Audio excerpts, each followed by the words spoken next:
তো normality equation কি বলছে, ধরো V1 ml এর একটা সলিউশন আছে যার নর্মালিটি হচ্ছে N1। এবার এই সলিউশনটাকে আমি জল মিশিয়ে লঘু করছি বা ডাইলিউট করছি, করে আরেকটা সলিউশন তৈরি করছি যার ভলিউম হচ্ছে গিয়ে V2, আর তার নর্মালিটি যদি N2 হয় তাহলে কি হবে, তাহলে আমরা এই লাইনটা লিখতে পারি V1 N1 = V2 N2। এটাকে বলছে নর্মালিটি ইকুয়েশন। এবার এই লাইনটা কেন লিখছি, আমি যখন V1 ml এর সলিউশনটাকে আমি যখন ডাইলিউট করে যখন আমি V2 ml করছি, তখন কিন্তু তার নাম্বার অফ গ্রাম ইকুইভ্যালেন্ট কিন্তু চেঞ্জ হয় না, ঠিক আছে। নাম্বার অফ গ্রাম ইকুইভ্যালেন্ট কখনো লঘু বা ঘন করলে কখনোই চেঞ্জ হয় না, এখানে কিন্তু নর্মালিটি বা কনসেন্ট্রেশনটা চেঞ্জ হতে পারে, তাই ওটা N1 N2 হয়েছে। কিন্তু যেহেতু সলিউশনটা ডাইলিউট করার আগেও পরে number of gram equivalent same থাকে, তাই আমরা এই লাইনটা লিখতে পারি V1 N1 = V2 N2, ঠিক আছে। তো পরের কেসটা দেখো, বলছে V1 ml এর একটা কম্পাউন্ডের সলিউশন, এই কম্পাউন্ডটা A, যে V1 ml এর একটা কম্পাউন্ড যার সলিউশন এবং যার নর্মালিটি হচ্ছে কি N1, এবং সে যদি একটা V2 ml এর অন্য একটা কম্পাউন্ড B এর সলিউশন যার নর্মালিটি N2, তারা যদি একে অপরের সাথে রিয়াকশন করে, তাহলেও আমরা লিখতে পারি V1 N1 = V2 N2, কারণ সব রিয়াকশন হয় কিন্তু ইকুইভ্যালেন্টের অ্যামাউন্টের রেসপেক্টে, ঠিক আছে। আমরা দেখেছিলাম যে রিয়াক্ট্যান্টে যত ইকুইভ্যালেন্ট রিয়াক্ট্যান্ট রিয়াকশন করে, ঠিক তত ইকুইভ্যালেন্ট প্রোডাক্টে কিন্তু ফর্ম করে, ঠিক আছে। তাহলে সেম ইকুইভ্যালেন্টে কিন্তু ওরা রিয়াকশন করে, তাই আমরা এই লাইনটা লিখতে পারি। এরপরে যে টার্মটা আসছে সেটা হচ্ছে গিয়ে মোলারিটি। আর মোলারিটি কি বলছে, the molarity of a solution is the number of moles of solute dissolved in 1 litre of the solution. মানে 1000 ml কোনো সলিউশনে কোনো দ্রাবের যত গ্রাম মোল দ্রবীভূত থাকে সেটাই হলো গিয়ে উক্ত দ্রবণের মোলারিটি। ধরো 1000 ml সলিউশনে যদি কোনো সলিউটের 1 গ্রাম মোল প্রেজেন্ট থাকে তাহলে তাকে বলবো 1 মোলার, যদি x গ্রাম মোল প্রেজেন্ট থাকে তাহলে তাকে বলবো x মোলার সলিউশন, যদি 0.5 গ্রাম মোল প্রেজেন্ট থাকে তাহলে তাকে বলবো 0.5 মোলার সলিউশন। এইবার ধরো কোনো একটা সলিউশনে 1 লিটারে 98 গ্রাম H2SO4 আছে, তাহলে সেটা হবে 1 মোলার সলিউশন। কেন, আমরা জানি 98 আমরা H2SO4 এর গ্রাম মোল কত, বা 1 গ্রাম মোল H2SO4 মানে কত, 98 গ্রাম। তাহলে কোনো 1 লিটারে 98 গ্রাম H2SO4 থাকা মানে কি, তাহলে সেটা 1 মোলার সলিউশন। ক্লিয়ার? তো এর যদি একটা ম্যাথামেটিক্যাল এক্সপ্রেশন যদি আমরা এটা ড্র করতে চাই, তো এটা একটা ধরছি যে V litre সলিউশনে W gram solute দ্রবীভূত আছে এবং যার আণবিক গুরুত্ব বা মলিকুলার মাস হচ্ছে গিয়ে ক্যাপিটাল M। তাহলে নাম্বার অফ মোলস কত, W/M, কারণ আমরা জানি কি মোল কি, weight by molecular weight. Clear? তাহলে আমরা লিখতে পারি V লিটারে আছে W/M মোল, তাহলে 1 লিটারে আছে W/M × V মোল, ইউনিটারি মেথড। V লিটারে আছে আমার এত মোল, তাহলে 1 লিটারে আছে কত মোল, এটাই তো ডেফিনেশন অনুযায়ী, তো এটাই তো মোলারিটি, যে 1 লিটার সলিউশনে যত গ্রাম মোল প্রেজেন্ট সেটাই তার মোলারিটি। তাহলে 1 লিটার সলিউশন আমার এত গ্রাম মোল প্রেজেন্ট, এটাই সলিউশনটার মোলারিটি, তাহলে লিখতে পারি W/M × V, এটাই হলো গিয়ে মোলারিটি। শুধু মনে রাখবো ভিটা আমি লিটারে ধরেছি, যখন ম্যাথ করবো ভিটাকে আমি লিটারে বসাবো। ক্লিয়ার? তাহলে আমি এটাকে যদি আমি ওয়ার্ডে রিপ্রেজেন্ট করতে চাই বা সেন্টেন্সে রিপ্রেজেন্ট করতে চাই, কি বলবো, মোলারিটি ইকুয়াল টু, তাহলে লিখবো কি, number of moles of solute dissolve solute by volume of the solution. এর ইউনিট কী হবে, মোল পার লিটার বা মোল পার ডেসিমিটার কিউব। এবার যেহেতু মোলারিটি ভলিউমের ওপর ডিপেন্ড করে, আর ভলিউম যেহেতু টেম্পারেচারের সাথে চেঞ্জ হয়, তাই কিন্তু মোলারিটিও কিন্তু টেম্পারেচারের সাথে চেঞ্জ হবে। তাহলে এটা একটা টেম্পারেচার ডিপেন্ডেন্ট একটা টার্ম, ঠিক আছে। টেম্পারেচারের ওপর মোলারিটি ডিপেন্ড করে, টেম্পারেচার চেঞ্জ হলে মোলারিটি চেঞ্জ হবে। ক্লিয়ার? তো এরপরে আসছে যেটা কি বলছে, মোলার সলিউশন। মোলার সলিউশন একই নর্মাল সলিউশনের মতোই, কি বলছে, 1 molar solution of a solute contains 1 mole of the dissolved solute in 1 liter of the solution। মানে 1 লিটার সলিউশনে যদি কোনো সলিউটের 1 গ্রাম মোল প্রেজেন্ট থাকে, কি বলছি, 1 লিটার সলিউশনে কোনো সলিউটের 1 গ্রাম মোল প্রেজেন্ট থাকে, সেটাই হলো কি 1 মোলার সলিউশন। ক্লিয়ার? যেমন 1 মোলার Na2CO3 বা মোলার Na2CO3 সলিউশন মানে কি, 106 গ্রাম Na2CO3 1 লিটার সলিউশনে প্রেজেন্ট আছে। ক্লিয়ার? বাইমোলার 2 মোলার সলিউশনকে বলে বাইমোলার সলিউশন, M/2 মোলার সলিউশনকে বলে semi molar solution, M/10 molar সলিউশনকে বলে ডেসিমোলার সলিউশন, M/100 মোলারকে বলে সেন্টিমোলার সলিউশন। ক্লিয়ার? সিমিলারলি আমরা মোলারিটি ইকুয়েশন দেখব। তো মোলারিটি ইকুয়েশন কি বলছে, ধরো V1 ml এর একটা সলিউশন আছে যার মোলারিটি M1, সেটাকে যদি আমি ডাইলিউট করে V2 ml করি এবং যার মোলারিটি যদি M2 হয়, তাহলে আবার আমরা এরকম লিখতে পারি V1 M1 equal to V2 M2। কারণ আমরা যখন সলিউশনটাকে আমরা লঘু করছি বা ডাইলিউট করছি, সেই ডাইলিউট করার আগেও পরে number of gram moles of solid কিন্তু সেম থাকে। কারণ গ্রাম মোল কখনো চেঞ্জ হয় না, আমি যেই পরিমাণটা অ্যাড করছি গ্রাম মোল সেই পরিমাণটাই কিন্তু থাকে, ওটা কিন্তু কখনো চেঞ্জ হয় না, চেঞ্জ হয় কিন্তু সলিউশনের কনসেন্ট্রেশন। ক্লিয়ার? পরের কেসটা ধরছি কি বলছে, V1 ml এর একটা সলিউশন যার মোলারিটি M1 এবং V2 ml এর অপর একটা সলিউশন বা একই সলিউশন বা নয় যে একই সলিউশন, কি বলছি, দুটো সলিউশন মানে একই সলিউশন, একটা V1 ml যার কনসেন্ট্রেশন হচ্ছে কি M1 আর আরেকটা সেম কম্পাউন্ডেরই সলিউশন যার ভলিউম হচ্ছে V2 আর কনসেন্ট্রেশন হচ্ছে M2। এটা যদি পরস্পরকে মিক্স করে দেওয়া হয়, তাহলে যে মিক্সচারটা তৈরি হলো সেই মিক্সচারটার যদি মোলারিটি ক্যাপিটাল M হয়, তাহলে আমরা লিখতে পারি capital M equal to V1 M1 plus V2 M2 by V1 plus V2। মনে রাখবো এই যে সলিউশন, এই সলিউশনটা কিন্তু সেম কম্পাউন্ডের সলিউশন, শুধু দুটো আলাদা ভলিউম আর কনসেন্ট্রেশনে, ঠিক আছে, কিন্তু কম্পাউন্ডটা সেম হবে, তবেই কিন্তু মিক্স করলে মিক্সচারটার ক্ষেত্রে মোলারিটি এই ইকুয়েশনটা লেখা যায়। ক্লিয়ার? এটাই হচ্ছে কি আরেকটা মোলারিটি ইকুয়েশন, ঠিক আছে। এরপরে যে আরেকটা ইম্পর্টেন্ট জায়গা যে দেখবো কি relation between normality and molarity. আমরা কি ধরেছিলাম যে W গ্রাম সলিউট আমার V লিটারে প্রেজেন্ট আছে, আর যদি সলিউটটার মলিকুলার ওয়েট যদি M আর ইকুইভ্যালেন্ট ওয়েট যদি E হয়, তাহলে আমরা এই লাইনগুলো লিখতে পারি normality equal to W by into V, আর মোলারিটি এটাকে যেটাকে বোল্ড করেছে এটা হচ্ছে কি আমার মোলারিটি, এই এমটা হচ্ছে কি মলিকুলার ওয়েট, তাহলে W by M into V লিখতে পারি, বা এখানে W ইকুয়াল টু কি লিখতে পারি normality into E into V। Similarly W equal to কি লিখতে পারি molarity into molecular weight into V, সেটা লিখেছি molarity equal to M into V। Clear? এই এমটা মলিকুলার ওয়েট, ঠিক আছে, কারণ এখানে মোলারিটি আমি লিখে ফেলেছি এটা। তাহলে আমি এই দুটোকে যখন ইকুয়েট করেছি, তাহলে এখান থেকে আমার VV কেটে যাবে, তাহলে আমি normality of the solution equal two লিখতে পারি M বাই এইটা এদিকে নিয়ে নিচ্ছি equal into molarity of the solution. এই ভ্যালুটাকে M বাই ইটাকে আমি X ধরে নিয়েছি। কি বলবো এই জিনিসটা কি আমি বলছি, তাহলে আমি লিখতে পারি normality of the solution equal to X into molarity of the solution. Clear? এই এক্সটা হচ্ছে বেসিসিটি অফ অ্যাসিড। যখন আমরা কোনো অ্যাসিডিক কম্পাউন্ডের ক্ষেত্রে যখন আমরা নর্মালিটি মোলারিটি ইকুয়েশন দেখতে যাবো, তখন সেটা হবে বেসিসিটি অফ অ্যাসিড, মানে ক্ষারগ্রাহিতা, মানে একটা অ্যাসিড সলিউশনে কতগুলো H প্লাস দেয় সেইটা হচ্ছে গিয়ে সেটার X সেই ক্ষেত্রে। আর যখন আমরা বেস নিয়ে আলোচনা করব, তখন এই এক্সটা হচ্ছে গিয়ে অ্যাসিডিটি অফ বেস, মানে বেসের ক্ষারগ্রাহিতা, মানে সে সলিউশনে কতগুলো OH মাইনাস দিচ্ছে সেটাই হচ্ছে গিয়ে সেখানে X। আর সল্টের ক্ষেত্রে কি হবে, charge of cation into number of cation. সল্টের ক্ষেত্রে কি হবে, charge of cation into number of cation. তো এক্সাম্পলে চলে যাই, ধরো ফর অ্যাসিডের জন্য কি হয় normality into X into M, normality equal to X into M, আর X ইকুয়াল টু বেসিসিটি বললাম, যেটা আরেকবার লিখেছি জাস্ট। তাহলে আমি 1 মোলার H2SO4 সলিউশন মানে কি 2 নর্মাল H2SO4 সলিউশন। কেন, এটা কি মোলারটা কত 1, M এর জায়গায় 1 বসে গেল, ঠিক আছে। এবার এক্সটা কত, এখানে এক্সটা 2, তো H2SO4 কটা সলিউশন H প্লাস দেয়, দুটো দেয়, তাহলে এক্সটা হবে 2, তাহলে N ইকুয়াল টু কত হবে 2 ইন্টু 1, তাহলে 2, মানে 2 নর্মাল সলিউশন।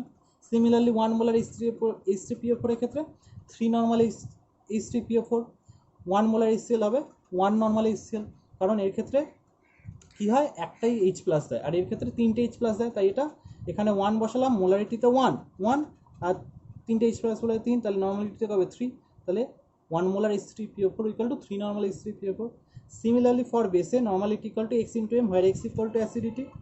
এখানে কি হবে 1 মোলার ক্যালসিয়াম হাইড্রোক্সাইড মানে 2 নর্মাল ক্যালসিয়াম হাইড্রোক্সাইড, কারণ এ দুটো OH মাইনাস দেয় সলিউশনে, তাহলে M এর জায়গায় 1 বসালাম, আবার যেহেতু বেস অ্যাসিডিটিটা 2 তাই এখানে 2 বসালাম, তাহলে নর্মালিটি ইকুয়াল টু কত হবে 2, তাহলে 1 molar calcium hydroxide equal to 2 normal calcium hydroxide. So 1 molar aluminium hydroxide equal to 3 normal aluminium hydroxide আমরা বলতে পারি। সিমিলারলি কারণ এটা সলিউশনে 3টে OH মাইনাস দেয়। তো এরপরে যেটা আসছি, এরপরে সল্টের জন্য দেখব।